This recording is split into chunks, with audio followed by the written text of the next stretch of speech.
Hello, and welcome to another episode of Theology in Under 10 Minutes, a podcast about life and theology, and mostly theology, a little bit of culture here and there. I want to start the podcast with Isaiah 39, verse 1, which says, "At that time, Marduk-Baladan, son of Baladan, king of Babylon, sent Hezekiah letters and a gift, because he had heard of his illness and recovery."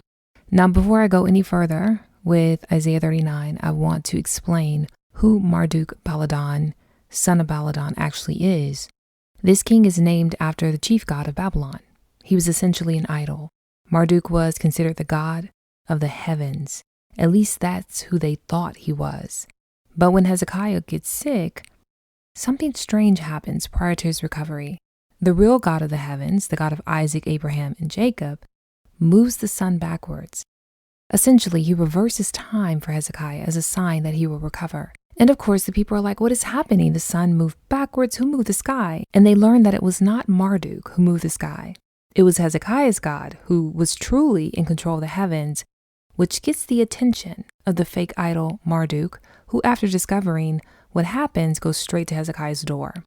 But the enemy never comes empty-handed. In this case, he is present. He comes with drip. He shows up on Hezekiah's door and he has all this drip. Hezekiah's like, you think you've got drip? Let me show you what real drip looks like. And basically, an episode of Crib starts.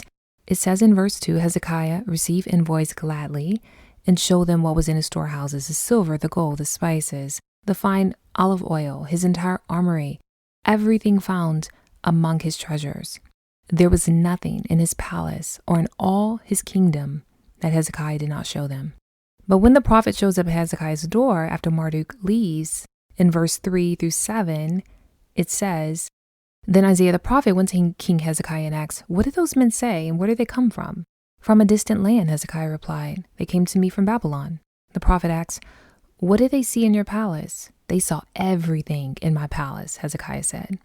'There's nothing among my treasures that I did not show them.' Then Isaiah said to Hezekiah, 'Hear the word of the Lord Almighty. The time will surely come when everything in your palace and all that your predecessors have stored up until this day will be carried off to Babylon. Nothing will be left, says the Lord.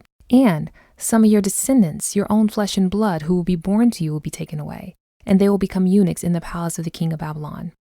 So the first time I read this, I thought, seriously, what is going on here? He shows Marduk his strip, and then Isaiah comes. He's like, everything you show this guy is going to be taken from you. And then it dawned on me, the reason he showed Marduk everything in his palace was because he was being prideful. He was being prideful, and pride always precedes the downfall. When the enemy showed up at Hezekiah's door with presents, his trick was to get Hezekiah to sin, because it's always his trick to get you to sin. His trick is to get us to sin. We know this because he's had the same playbook since the Garden of Eden. He wanted Adam and Eve to sin, just to sin, because he knew that sin would open the door to so much pain and agony and death. So when he arrived at Hezekiah's doorstep, his MO was the same as it was in Eden. How can I get this man to sin? I know, the same way I got his first parents, Adam and Eve, to sin. I will appeal to his pride. So Marduk says, I got all this great stuff, and it worked. It strikes a nerve. And Hezekiah is like, come on in, friend. And once Hezekiah revealed all the blessings that God had given him, pridefully showing every single thing in his kingdom, Marduk goes back to Babylon, spreads the word, and then the story about his vast wealth remains, and they eventually return from Babylon to take it by force. The devil comes to kill, steal, and destroy. In John 10:10, the Bible refers to the enemy, or Satan, as the thief. And it says, the thief comes only to steal, kill, and destroy. And then Jesus said, I come that you may have life and have it to the full. The enemy is a thief, and he wants to steal, and he wants to kill and destroy. It's obvious why Satan wants to kill and destroy, but what about stealing? Why is he interested in theft?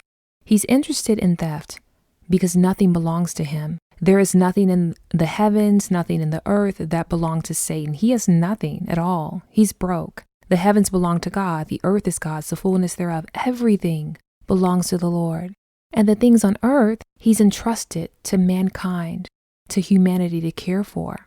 So the closest Satan gets to owning anything is to take whatever God has given his people.